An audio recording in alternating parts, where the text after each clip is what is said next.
സസ്പെൻഷനിൽ ഒതുക്കി എന്ന് പറയുന്നത് തന്നെ തെറ്റാണ്. സസ്പെൻഷൻ എന്ന് പറയുന്നത് ഒരു കോൺഗ്രസ് പാർട്ടിക്ക് എടുക്കാവുന്ന ഏറ്റവും വലിയ അച്ചടക്ക നടപടിയാണ്. അയാൾ ഇപ്പോൾ കോൺഗ്രസ് പാർട്ടിയുടെ സംഘടനാ സംവിധാനത്തിന്റെ ഭാഗമല്ല.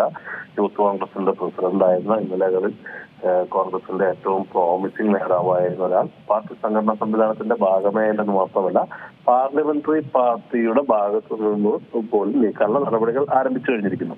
ഇനി അയാളെ സംബന്ധിച്ച് അയാൾ എടുക്കേണ്ട തീരുമാനത്തിന്റെ ഉത്തരവാദിത്വം അയാൾക്ക് മാത്രമാണ്. പാർട്ടിയിൽ നിന്ന് MLA സ്ഥാനം രാജിവെക്കണോ വേണ്ട എന്നൊക്കെ അയാൾ തീരുമാനിക്കേണ്ട കാര്യമാണ്. അപ്പൊ അതിനകത്ത് കോൺഗ്രസ് ഒരു പാർട്ടി എന്നുള്ള രീതിയിൽ അതിന് സ്വീകരിക്കാവുന്ന ഏറ്റവും വലിയ ശിക്ഷാ നടപടി സ്വീകരിച്ചിരിക്കുന്നു. പാർട്ടിയെ സംബന്ധിച്ച് ഒരു പാർട്ടിക്കാരനെ സംബന്ധിച്ചുള്ള ലഭിക്കാവുന്ന ക്യാപിറ്റൽ പണിഷ്മെന്റ് തന്നെയാണ് രാഹുൽ മാങ്കൂട്ടത്തിന് കൊടുത്തിരിക്കുന്നത്.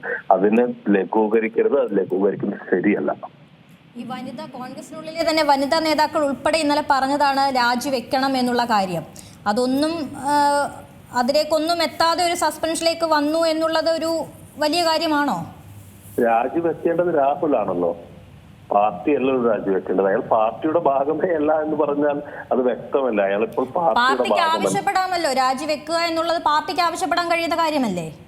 പാർട്ടിയെ സംബന്ധിച്ച് ഇന്ന് കെ മുരളീധരന്റെ പ്രസ്താവന താങ്കൾ കണ്ടു കാണുമെന്ന് ഞാൻ വിചാരിക്കുന്നു. പാർട്ടിയെ സംബന്ധിച്ച് ചെയ്യാവുന്ന ഏറ്റവും പരമാവധിയായ കാര്യം ചെയ്തു കഴിഞ്ഞിരിക്കുന്നു.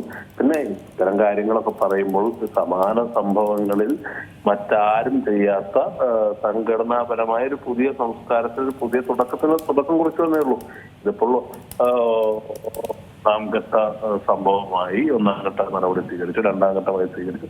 പാർട്ടി ഇതിനകത്ത് വളരെ കൃത്യമായി ഇതിന്റെ ഫോളോപ്പോളായിട്ട് മുന്നോട്ട് ഒരു സംശയമില്ല. ഇപ്പോൾ പോലും ഈ പറയുന്നത് നിങ്ങൾ പാർട്ടിയോട് എന്ത് നടപടി സ്വീകരിച്ചു, പാർട്ടിയോട് എന്ത് നടപടി സ്വീകരിച്ചെന്ന് ചോദിക്കുന്ന മാധ്യമങ്ങൾ, കേരളത്തിൽ പിണറായി വിജയന്റെ പോലീസ് ഇതിനകത്ത് എന്ത് നടപടിയാണ് സ്വീകരിച്ചിട്ടുള്ളത്?